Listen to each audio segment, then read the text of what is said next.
आज हम आपको उत्तर प्रदेश का इतिहास पढ़ाएंगे। और इससे पहले आपको हमारा लिंक मिल गया हो तो अधिक से अधिक शेयर करें, और जहाँ जितने भी ग्रुप हों आपके उन सभी में लिंक को शेयर करें। और हमारा वीडियो अच्छा लगे तो आप कमेंट करके बताते चलिए कि आपको कौन चीज़ समझ में आ रही है, नहीं आ रही है।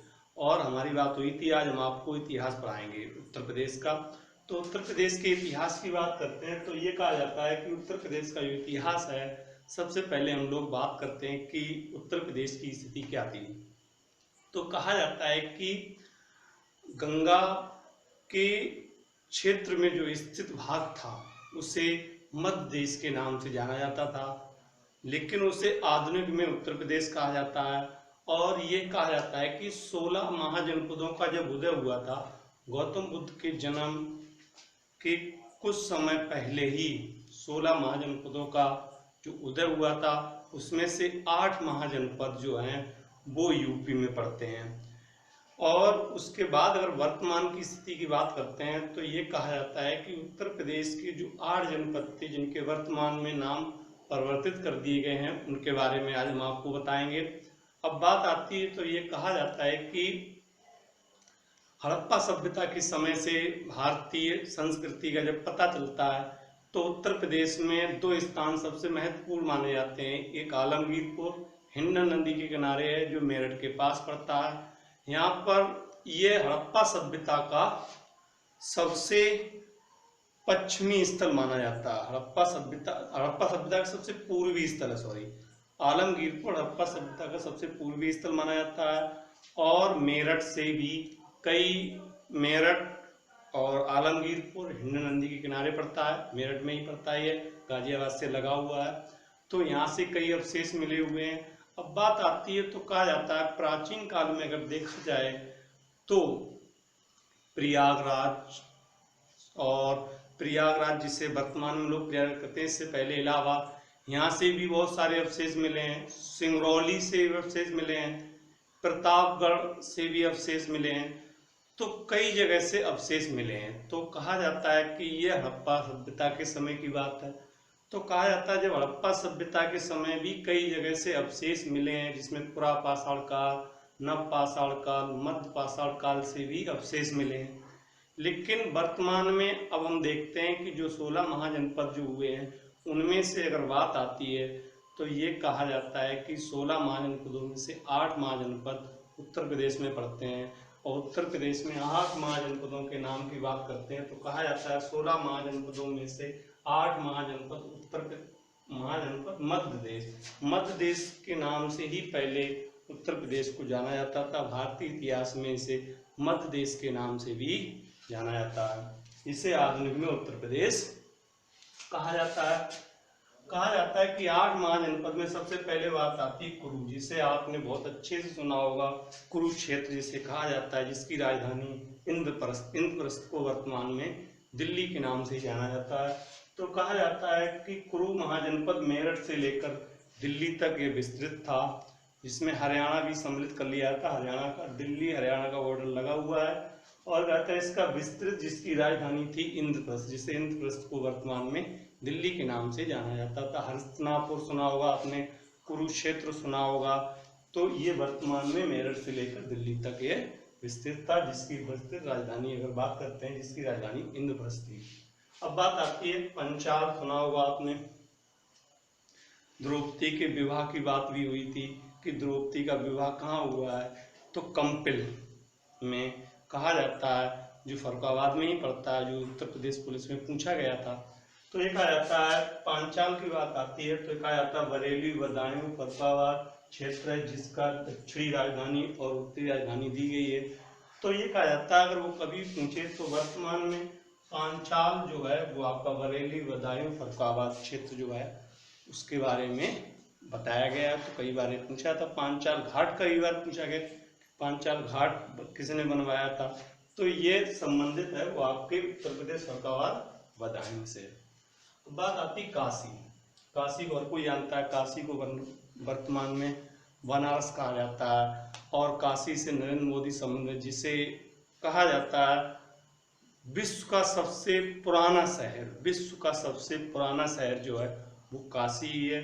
काशी गंगा नदी का सबसे अच्छा स्थल माना जाता है, जहाँ से नरेंद्र मोदी चुनाव लड़ते हैं, 2 बार लड़ चुके हैं। और काशी में कई बार पूछा जाता है कि काशी को वर्तमान में बनारस के नाम जाना जाता है, जहाँ पर बनारस की बात जब आती है तो गौतम बुद्ध से सारनाथ में गौतम बुद्ध ने अपना पहला उपदेश दिया था, जिसे कई बार धर्म चक्र परिवर्तन के नाम से क्वेश्चन पूछा जाता है। गौतम बुद्ध का धर्म चक्र परिवर्तन जो हुआ था वो कहाँ से हुआ था? सारनाथ से। कहाँ पर गौतम बुद्ध ने अपना पहला उपदेश दिया था? जहाँ सारनाथ से अशोक स्तंभ, जिसे अशोक ने शिलालेख, अशोक स्तंभ की बात करेंगे, जिससे सत्यमेव जयते मुकंडोपनिषद से लिया गया। तो अशोक, अगर आपसे कभी पूछे कि सारनाथ स्तंभ का निर्माण किसने कराया था? अशोक ने, जिससे सिंह स्तंभ, जिसे भारतीय में प्रयोग करते हैं, जो भारतीय अशोक की लाइट जिसे हम लोग बोलते हैं। अब बात आती काशी और बनारस, क्लियर हो गया, इसके बारे में हम लोग जान गए। कौशल कहा जाता है जिसे अवध, जैसे अवध को वर्तमान में लखनऊ कहा जाता है, तो ये कहा जाता है उसकी उत्तरी राजधानी साकेत, जिसे वर्तमान में अयोध्या फैजाबाद जिले में पड़ती थी, लेकिन वर्तमान में फैजाबाद जिले को अयोध्या के नाम से जाना जाता है, जिसकी दक्षिणी राजधानी श्रावस्ती में कहा जाता है गौतम बुद्ध ने सबसे अपने उपदेश कौशल देश की राजधानी श्रावस्ती में दिए थे। और कई बार ये कहा भी जाता है कि 16 महाजनपदों के उदय के बाद की घटना है। जो 16 महाजनपदों का जो उदय हुआ था वो गौतम बुद्ध के जन्म से पहले हुआ था, कहा जाता है, इस बात को लिखा हुआ है। और गौतम बुद्ध ने सबसे अधिक उपदेश कौशल देश की राजधानी श्रावस्ती में दिए थे। अब बात आती सूर से मथुरा। मथुरा जानते हैं उत्तर प्रदेश की संस्कृति, उत्तर प्रदेश की भगवान कृष्ण से संबंधित मथुरा से सांस्कृतिक दृष्टि से सबसे महत्वपूर्ण माना जाता है। उत्तर प्रदेश का एक पवित्र स्थल माना जाता है मथुरा। अब बात आती चंद्र, जिसे वर्तमान में सुप्तमती भी कहा जाता है, और वस्त जिसे प्रयाग, जिससे अभी हमारी बात हुई, इसकी समीपवर्ती राजधानी कौसम, जिसे वर्तमान में कौशाम्बी जानते हैं। कौशाम्बी में कई बार पूछा जाता अशोक का शिलालेख स्तंभ स्थापित था, जिसे समुद्रगुप्त, और ये कहा जाता है कि समुद्रगुप्त ने इलाहाबाद में से स्तंभ, इलाहाबाद कौशाम्बी के निकट ही है, जिसमें इलाहाबाद में प्रयाग प्रसिद्धि का लेख लिखवाया था। और इसी पर कहा जाता है अकबर ने बीरबल और जहांगीर के नाम का भी इसमें लिखवाया था, जो आपका शिलालेख है। कौशाम्बी इलाहाबाद के निकट है। कौशाम्बी में सबसे अधिक जीवन व्यतीत किया था, और कौशाम्बी जैन धर्म और बौद्ध धर्म दोनों का पवित्र स्थल माना जाता है कौशाम्बी। अब बात आती है कहा जाता मल। मल गणराज्य की राजधानी कुशीनगर थी, जहाँ गौतम बुद्ध ने अपना अंतिम उपदेश दिया था। गौतम बुद्ध ने अपना अंतिम उपदेश दिया था मल गणराज्य की राजधानी में। और अगर वो पूछता है कि मल वर्तमान में देवरिया गोरखपुर क्षेत्र में, जिसकी मल और जिसकी राजधानी कुशीनगर है, पाव में महात्मा बुद्ध ठहरे थे, जहाँ पर चुंद नाम के सुनार ने उन्हें मांस खिलाया था, जिससे उनकी प्रवास पीड़ा हुई, जिसके कारण उनकी मृत्यु हो गई। कहा जाता है कुशीनगर की विस्तृत जानकारी अशोक के 8वें शिलालेख में मिलती है, और 14वां शिलालेख अशोक का जो है सबसे बृहद शिलालेख माना जाता है। अंतिम शिलालेख 14वां जो कालसी उत्तराखंड में पड़ता है। इसके बाद कनिष्क के सिक्कों से पता चलता है, कहता है शुद्ध सोने के सिक्के किसने जलाए थे, तो कनिष्क ने जलाए थे। इसके बाद फाइयान हिंगसंग भारत आए थे, जिनसे हुड़ों के आक्रमण स्कंदगुप्त के समय ही हुड़ों के आक्रमण हुए थे अंतिम, और गौतम बुद्ध का महापरिनिर्वाण जो हुआ था वो कुशीनगर में ही हुआ था।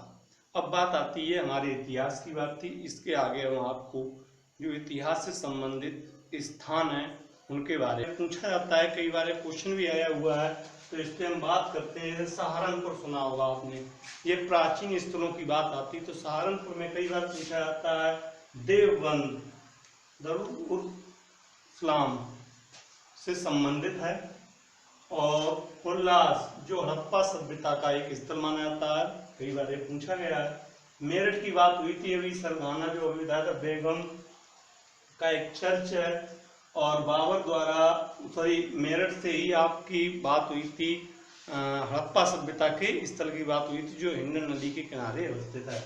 अब बात आती है आपकी संभल। संभल में बाबर द्वारा स्थापित एक जमा मस्जिद है जो कई बार पूछी जाती है। और बात आती है बदायूं में। बदायूं में अब्दुल कादिर बदायूनी, जो कई बार पूछा जाता है, अकबर के दरबारी कवियों में आते हैं और रचनाकार में भी माना जाता है, इनकी जन्मस्थली है। और शेख निजामुद्दीन औलिया की जन्मस्थली है। शेख निजामुद्दीन औलिया का विवाद हुआ था, कई बार पूछा जाता है, अलाउद्दीन खिलजी से। अब बात आती है शाहजहांपुर में बांसखेड़ा तम्रपात्र मिला था, और लखीमपुर खीरी में सूरत भवन है। और बात आती सिद्धार्थ नगर, जिसे गौतम बुद्ध को बचपन में सिद्धार्थ के नाम से जाना जाता था। और कपिल वस्तु, जिसमें हम लोग कह सकते हैं कपिल वस्तु में ही बौद्ध स्तूप बना है, गौतम बुद्ध से संबंधित है। और कहा जाता है पंसी पैलेस भी इसी स्थान पर सिद्धार्थ नगर में है। और सबसे अहम पूछा जाता है तो बरेली में कई बार पूछा गया, राम विलास पैलेस बरेली में पड़ता है, रायबरेली में पड़ता है। और प्रयागराज, जिसे हम लोग पहले इलाहाबाद के नाम से जानते थे, वर्तमान में इसे प्रयागराज से जानते हैं, इसमें कई बार पूछा था प्रयाग स्तंभ, जिसे कहा जाता है हरिसेन, समुद्रगुप्त के दरबारी विद्वान हरिसेन ने जिसमें प्रयाग प्रसिद्धि लिखवाई, उससे हम प्रयाग स्तंभ के नाम जानते हैं। प्रयाग किला है, खुसरो का मकबरा है, आनंद भवन है, प्रतिष्ठपुरी है, और संग्रहेश्वर जो है वो भी पड़ता है आपके प्रयाग में ही पड़ता है। बांदा, कई बार पूछा है कलंजर का किला, जहाँ पर शेरशाह सूरी ने कलंजर के किले को घेर लिया था, और कलंजर के किले में ही बारूद फटने से शेरशाह सूरी की मृत्यु हो गई थी। अब बात आती है कन्नौज। कन्नौज तो कई बार जानते हो आप, हर्षवर्धन की कन्नौज राजधानी रही है, और हर्षवर्धन से कई बार पूछा गया है। और जयचंद का किला भी आपके कन्नौज में बना है। कानपुर में भीतर गांव है, कई बार पूछा जाता है। कानपुर का संबंध नाना साहब से भी है, वो हम अपने 1857 क्रांति में पढ़ेंगे। अब बात आती जालौन। जालौन में कालपी स्थान पड़ता है, जहाँ पर बीरबल का जन्म हुआ था, जामनगर के किले में। ललितपुर सबको पता है, तीनों ओर से घिरा हुआ, जहाँ दशावतार का मंदिर है। अब बात आती है आगरा में। आगरा में फतेहपुर सीकरी। फतेहपुर सीकरी आगरा से करीबन 12 से 16 किलोमीटर दूरी पड़ता है, जहाँ पर अकबर द्वारा सर्वाधिक इमारतें बनवाई गई हैं।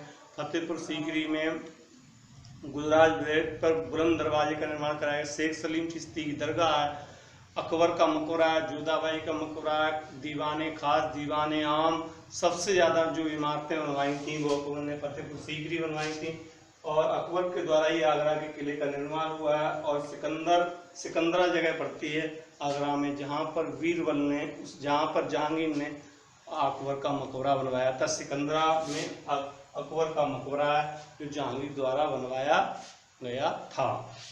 अब बात आती है मथुरा। आपको आगरा में एक तो रही गया ताजमहल। ताजमहल को बताने की जरूरत नहीं, शाहजहां द्वारा ताजमहल बनवाया गया था। और कई बार ये पूछा जाता है कि ताजमहल का निर्माण किस नदी के किनारे हुआ है, तो यमुना नदी के किनारे हुआ। अब बात आती है मथुरा। मथुरा में तो किसी बताने की जरूरत ही नहीं किसी को। मथुरा भारत की एक सांस्कृतिक मान सकते हैं इसे एक तरीके से। वैसे बनारस है, पर अगर भगवान कृष्ण से संबंधित देखा जाए तो यहाँ पर कई बार ये पूछा गया है कि मथुरा जो है वो सर्वाधिक ब्रज भाषा के लिए जानी जाती है। अब बात आती है आपकी, तो ये एरिया पूरा हो गया। अब इसके बाद हम आपको आगे जो है नेक्स्ट वीडियो में हम आपको आगे बताएंगे। तो इसे आप बहुत अच्छे से याद करें, और याद करने के साथ साथ इनसे हमेशा क्वेश्चन पूछे जाते हैं। ऐसा कोई शायद ही पेपर जिसमें इससे क्वेश्चन ना पूछे जाए। और आपको वीडियो में जो भी चीज़ समझ में नहीं आती तो आप अधिक से अधिक कमेंट करके बताते रहें।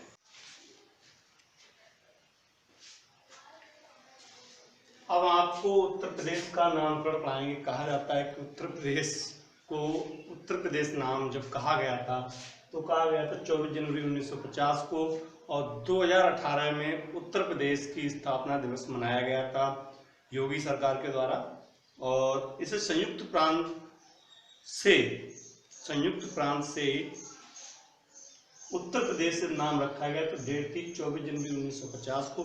26 जनवरी 1950 को गणतंत्र दिवस मनाया गया था और भारत एक राज्यों का संघ बन गया था। तो यहीं पे बात आती, तो कहा जाता है कि जैसे अंग्रेजी राज्य की जब स्थापना हुई थी तो बंगाल प्रेसिडेंसी में ही अवध को रखा गया था। अवध जिसे लखनऊ कहते हैं वर्तमान में, उसे रखा गया था।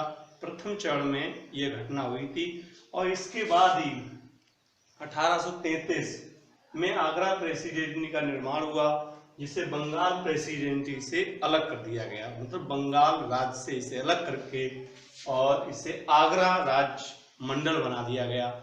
और बनाने के बाद जो घटना हुई आगे, तो बात आती है 1836 में। जब बात 1836 में आती है तो इसका नाम बदल करके उत्तरी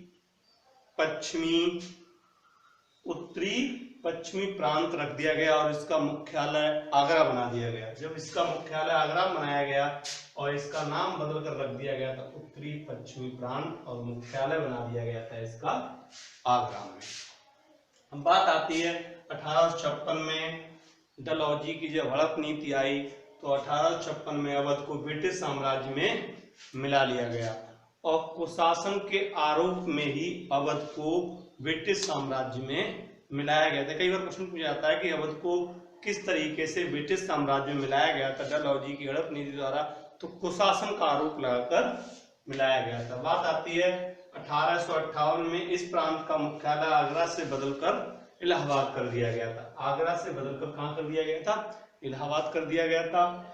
और जब ये इलाहाबाद लाया गया तो यहाँ पर एक तरीके से उच्च न्यायालय और सचिवालय, यहीं पर प्रशासनिक भी यहीं था, वो आपका इलाहाबाद में, जिसे वर्तमान में प्रयागराज के नाम से जाना जाता। 1887 में अवध और उत्तरी पश्चिमी प्रांत में प्रशासनिक और न्यायिक विभाजन हुआ। अवध और उत्तरी पश्चिमी प्रांत प्रशासनिक और न्यायिक विभाजन हुआ। प्रशासनिक अलग होता है और न्यायिक अलग प्रक्रिया। प्रशासनिक जैसे राज्य में जिसकी सरकार है वो प्रशासनिक है, न्यायालय जो है वो स्वतंत्र प्रक्रिया है। अब बात आती है अवध का प्रशासनिक और न्यायिक मुख्यालय लखनऊ बनाया गया। अवध को ही वर्तमान लखनऊ कहते हैं, तो लखनऊ बनाया गया। और उसके बाद उत्तरी पश्चिमी प्रांत का जो मुख्यालय है वो इलाहाबाद बना दिया गया। इलाहाबाद में दो अलग अलग मुख्यालय बना दिए गए। फिर बात आती है 1887 में इन दोनों प्रांतों का एकीकरण हुआ और एकीकरण हो जाने के बाद इसका नाम रख दिया गया उत्तरी पश्चिमी प्रांत आगरा अवध। उत्तरी पश्चिमी प्रांत आगरा अवध, इसका एकीकरण कर दिया गया। और जब एकीकरण कर दिया गया तो इसका एक नाम दिया गया उत्तरी पश्चिमी प्रांत आगरा और अवध। बात आती है 1902 में, इसका नाम बदल करके आगरा और अवध को संयुक्त प्रांत कर दिया गया। इसका 1902 में इसका नाम बदल करके आगरा अवध का संयुक्त प्रांत कर दिया गया। और करने के बाद क्या हुआ, 2 नवंबर 1902 को प्रदेश की राजधानी जो थी से आगरा और अवध को संयुक्त प्रांत कर दिया गया। और 2 नवंबर 1902 को प्रदेश की राजधानी इलाहाबाद से लखनऊ स्थानांतरित कर दी गई थी। लेकिन उच्च न्यायालय आगरा में अभी भी है, लेकिन इसकी न्यायिक खंडपीठ जो है वो लखनऊ में भी स्थापित कर दी गई थी। ये प्रक्रिया होगी, ठीक।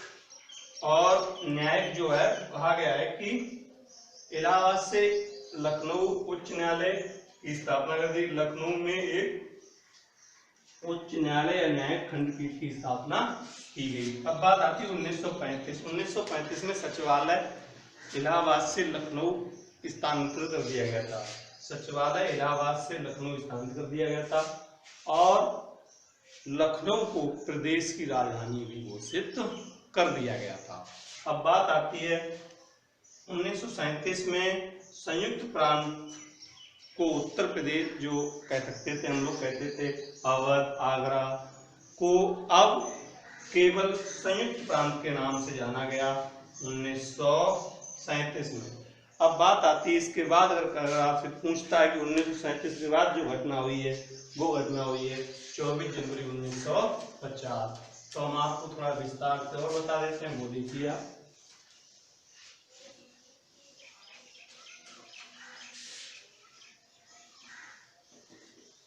अगर वो आपसे क्वेश्चन पूछता है कि उत्तर प्रदेश से पहले इसे किस नाम से जाना जाता था, तो उत्तर प्रदेश से पहले इसे संयुक्त प्रांत के नाम से जाना जाता था। वो जाना जाता था 1937 में, इसे संयुक्त प्रांत के नाम से जाना जाता था। 24 जनवरी 1950 को इसे उत्तर प्रदेश नाम दिया गया। और उसके बाद अगर बात करते हैं तो 24 जनवरी 2018 को उत्तर प्रदेश स्थापना दिवस मनाया जाता है। उत्तर प्रदेश का विभाजन 9 नवंबर 2000 को हुआ था, जिससे उत्तर प्रदेश से उत्तराखंड एक नया स्टेट बना था।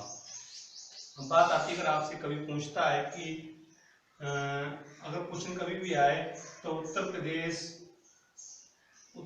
से उत्तराखंड कब अलग हुआ है, तो 9 नवंबर 2000 को। और अब हम लोग जो वीडियो में पढ़ेंगे, नेक्स्ट वीडियो में जो हम लोग पढ़ेंगे, कमेंट करके आप बताइए जरूर कैसा लगा आपको, बताइए। और जो आपको नेक्स्ट वीडियो चाहिए उसके बारे में बताइए, और हम आपको जो नेक्स्ट वीडियो पढ़ाएंगे उसमें उत्तर प्रदेश की वर्तमान स्थिति को पढ़ाएंगे। ये आपका इतिहास था उत्तर प्रदेश का। और कमेंट करके आप जरूर बताइए आपको कैसा लगा, और ये लिंक अधिक से अधिक शेयर कीजिए। Thank you.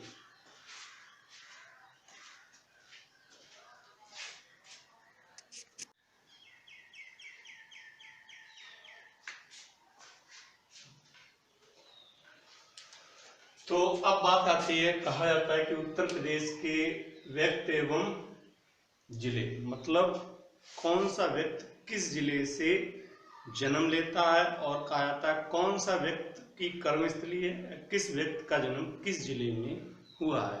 इसके बारे में हम आपको विस्तृत बताते हैं। तो कहा जाता है कि जैसे बुलंदशहर से तो पहले स्टार्ट करेंगे हम लोग। तो बुलंदशहर से ये ऐतिहासिक नाम है, कई बार ये पूछे जाते हैं, तो इसलिए हम आपको बता रहे हैं। तो कई पेपरों में आते हैं, ये सबसे ज़्यादा आता है मेजर ध्यानचंद का जन्म कहाँ हुआ था, तो इलाहाबाद में हुआ था। ये कई बार क्वेश्चन पूछा गया हुआ है, और इलाहाबाद को वर्तमान में प्रयागराज के नाम से जानते हैं। तो कहा जाता है बुलंदशहर में जियाउद्दीन बर्नी का जन्म हुआ था। और बात आती है बदायूं में निजामुद्दीन औलिया का जन्म हुआ था। और कासगंज कई बार पूछा गया है, ये क्वेश्चन बहुत विवाद रहा हुआ है कि पहले जो अमीर खुसरो का जन्म हुआ था वो पटियाली एटा जिला में पड़ता है, फिर कासगंज है, तो ये कासगंज में वर्तमान में जब कासगंज जिला बना तो ये कहा जाता है ये अमीर खुसरो का जन्म अब पटियाली जिले कासगंज में हो गया है। कई बार क्वेश्चन पूछा गया कि अमीर खुसरो का जन्म कहाँ हुआ है, तो अमीर खुसरो का जन्म पटियाली जिला कासगंज में हुआ है। और कहा जाता है कि अमीर खुसरो, जिन्हें तोती हिंद के नाम से जानते हैं, और अमीर खुसरो ने जिन्हें खड़ी बोली का जनक भी मानते हैं, जिन्होंने 8 सल्तनत कह सकते हैं, 8 सुल्तानों के दरबार में दरबारी के रूप में रहे। अब बात आती है शाहजहांपुर से अशफाक उल्लाह खां, राम प्रसाद बिस्मिल और रोशन सिंह। तो इनसे बात आती है तो ये कहा जाता है कि काकोरी कांड घटना हुई थी 9 अगस्त 1925 में। काकोरी सहारनपुर से लखनऊ के बीच ट्रेन जा रही थी, जिसमें रात 8 और 9 बजे के बीच की घटना है, जिसमें काकोरी कांड में काकोरी स्टेशन का नाम है, जहां पर अशफाक उल्लाह खां, रोशन लाल और राम प्रसाद बिस्मिल और राजेंद्र लाहौरी, अशफाक उल्लाह खां इत्यादि को फांसी दी गई थी। तो ये केस कौन सा है, तो आप याद रखना काकोरी ट्रेन कांड जो यूपी से संबंधित है। तो अशफाक उल्लाह खां, रोशन लाल और राजेंद्र प्रसाद बिस्मिल, जिनका जन्म शाहजहांपुर से हुआ था। अब बात आती सीतापुर, तो सीतापुर में तोड़रमल जिन्हें राजस्व जो आपके अकबर के दरबार में थे, तोड़रमल का जन्म हुआ था, लहपुरा जिला में हुआ था, लहपुरा जिला में हुआ था। अब बात आती अजीजन बेगम का जन्म कहाँ हुआ था, तो ये लखनऊ हुआ था। बेगम हजरत महल ने विद्रोह में 1857 की क्रांति में भाग लिया था, और अवध जिसे हम लोग लखनऊ कहते हैं, इसे अवध के नाम से भी जाना जाता है। और 1857 क्रांति में सबसे अधिक सैनिक जो थे वो अवध में थे। गोंडा में राजेंद्र लाहौरी को फांसी दी गई थी, और अयोध्या में अशफाक उल्लाह खां को फांसी दी गई थी। तो ये आपके काकोरी कांड से संबंधित हैं। अब बात आती है आपकी अम्बेडकर नगर से राम मनोहर लोहिया, जो तत्कालीन उस समय फैजाबाद जिले में पड़ता था, लेकिन अब फैजाबाद जिले का नाम चेंज करके अयोध्या रख दिया गया। लेकिन ये वर्तमान में अगर बात करते हैं तो राम मनोहर लोहिया जो आपके समाजवादी पार्टी से संबंधित हैं, और राम मनोहर लोहिया एक ऐसे राजनीतिक थे जो अपने व्यक्तित्व के कारण जाने जाते थे। तो वर्तमान में ये अम्बेडकर नगर, राम मनोहर लोहिया। अब बात आती है राम प्रसाद बिस्मिल को फांसी कहाँ दी गई थी, तो राम प्रसाद बिस्मिल को फांसी गोरखपुर में दी गई थी। अब बात आती बलिया में मंगल पांडे, जो आप जानते हैं 1857 क्रांति में सबसे पहले सिपाही थे जिन्होंने 1857 क्रांति की शुरुआत की थी, तो वो है मंगल पांडे, चित्तू पांडे, और ऋषि का जन्म भी कहाँ हुआ था, वो बलिया में हुआ था। अब बात आती गाजीपुर में, स्वामी सहजानंद सरस्वती का जन्म हुआ था, वो गाजीपुर में हुआ था। सबसे ज्यादा पूछा था बनारस, जिसे वाराणसी अभी वर्तमान में कहते हैं, जिसे हमने बताया था काशी के नाम से जाना जाता है। तो पंडित रविशंकर, कई बार क्वेश्चन पूछा गया पंडित रविशंकर का जन्म कहाँ हुआ है, तो बनारस में हुआ। उस्ताद बिस्मिल्लाह खां का जन्म कहाँ हुआ है, वो आपके बनारस हुआ है। संत कबीरदास का जन्म भी हुआ है, और रानी लक्ष्मीबाई का हुआ। रैदास, कई बार पूछा जाता है रैदास के बारे में, इनका जन्म बनारस से हुआ है। गिरिजा देवी जो वर्तमान में चर्चित रही हैं, ठुमरी गायिका का जन्म भी कहाँ से हुआ है, बनारस से हुआ है। अब बात आती है आपकी बात क्लियर हो गई। चंदौली से आपके लाल बहादुर शास्त्री, जो आपके दूसरे प्रधानमंत्री रहे, लाल बहादुर शास्त्री, जिन्होंने सबसे कहा जाता है लाल बहादुर शास्त्री ऐसे प्रधानमंत्री थे जिन्होंने अपने जीवन काल में प्रधानमंत्री रहते हुए भी, लाल बहादुर शास्त्री ने अपने जीवन में जब उनकी मृत्यु हुई थी तो उनके पास कर्जा निकला था, ऐसे प्रधानमंत्री माने जाते हैं। और आपके लाल बहादुर शास्त्री मुगल सराय, जिसे आप बहुत अच्छे से जानते हैं, और लाल बहादुर शास्त्री ताशकंद समझौते में इन्हें मारा गया था, और विदेश में मरने वाले पहले भारत के प्रधानमंत्री हैं। अब बात आती है आपकी प्रयागराज, जिसे वर्तमान में मतलब इलाहाबाद, जिसे वर्तमान में प्रयागराज के नाम जानते हैं, जिसमें आपके कई बार पूछा जाता है पंडित मदन मोहन मालवीय का जन्म हुआ था, मेजर ध्यानचंद का हुआ था, पंडित जवाहरलाल नेहरू का हुआ था, और मोतीलाल नेहरू उनके पिता की कर्मस्थली है। मतलब वहां पर उन्होंने बहुत कुछ अपने कार्यों की प्रशंसा, मतलब पंडित जवाहरलाल नेहरू की कर्मस्थली से मानते हैं, मतलब उनके कर्मों के कार्य वो वहां पर उन्होंने बहुत सारे ऐसे कार्य किए हैं जिससे आप पंडित जवाहरलाल नेहरू जो हैं वो उनके पुत्र जिन्होंने देश के पहले प्रधानमंत्री बने हैं। तो ये प्रक्रिया। उसके बाद चंद्रशेखर आजाद की शहीद स्थल जो है, जिन्होंने चंद्रशेखर आजाद एक ऐसे भारत के स्वतंत्रता सेनानी थे जिन्होंने ये निर्णय लिया था कि कोई भी अंग्रेजी सैनिक की गोली से हम कभी भी मारे नहीं जाएंगे, कभी भी अंग्रेजी सैनिक हमें पकड़ नहीं सकते हैं। अब बात आती है उन्नाव में हसरत मोहनी का जन्म हुआ था, और बात आती कानपुर से नाना साहब अजीजन बेगम की कर्मस्थली है, जिनका जन्म कहाँ हुआ था, जिनका जन्म हुआ था लखनऊ में, और तात्या टोपे 1857 क्रांति में सम्मिलित हुए। रानी लक्ष्मीबाई का पालन पोषण जो हुआ था वो कानपुर में हुआ था नाना साहब के यहाँ। अब बात आती है महोबा में आला और उदल जो आपके प्रसिद्ध हुए हैं, कई बार पूछा था। अलाउद्दीन का संबंध किससे है? महोबा से है। झांसी बताने की जरूरत नहीं है, रानी लक्ष्मीबाई की कर्म स्थली है। रानी लक्ष्मीबाई की जो समाधि बनी है वो आपके मध्य प्रदेश में, याद होगा आपको, मध्य प्रदेश में रानी लक्ष्मीबाई की समाधि बनी हुई है। अब बात आती है बीरबल का जन्म हुआ था जालौन। जालौन में एक जगह पड़ती है कालपी, जहाँ पर बीरबल का जन्म हुआ था। बीरबल अकबर के दरबार के सर्वोच्च न्यायिक दरबारी कवि थे। अब बात आती है आपकी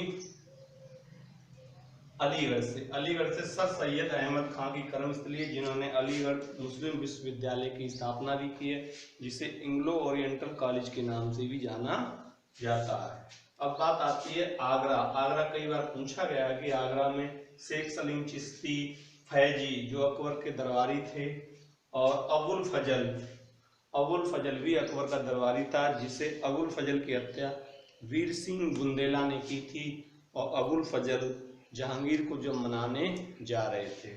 अब बात आती बाणभट्ट। बाणभट्ट कई बार पूछे आते हैं। बाणभट्ट की कादम्बरी है हरिश्चरित्र, हरिश के दरबारी विद्वान है।